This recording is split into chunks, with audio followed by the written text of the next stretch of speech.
छत्तीसगढ़ के एक दूर दराज गांव में एक पुरानी टूटी फूटी हवेली थी, विरासत भवन। गांव के बुजुर्ग कहते थे कि उस हवेली में कोई आदमी नहीं, सिर्फ छायाएं रहती हैं। कोई भी सूरज ढलने के बाद आने के बाद उस हवेली की तरफ मुड़कर भी नहीं देखता था। राहुल, एक शहरी लड़का, अपने नाना नानी से मिलने गांव आया था। उसे पुराने घरों में बहुत दिलचस्पी थी।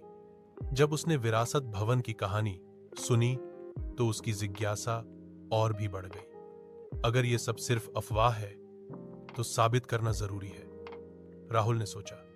रात का समय। राहुल ने तय किया कि वो रात के 12 बजे हवेली के अंदर जाएगा और एक वीडियो रिकॉर्ड करेगा। कैमरा, टॉर्च और बैकअप लाइट लेकर वह हवेली पहुंचा। दरवाजा अपने आप जा की आवाज के साथ खुला। अंदर सन्नाटा था, लेकिन हवा में एक अजीब सी बदबू थी, उदास। मैं लकड़ी और कुछ गल गया। दीवारों पर खून जैसे निशान थे और एक पुराना पियानो अपने आप बजने लगा। टिंग टिंग टिंग। राहुल घबरा गया, लेकिन साहस करके अंदर बढ़ता गया। तभी उसे एक कमरे से किसी लड़की के रोने की आवाज सुनाई दी।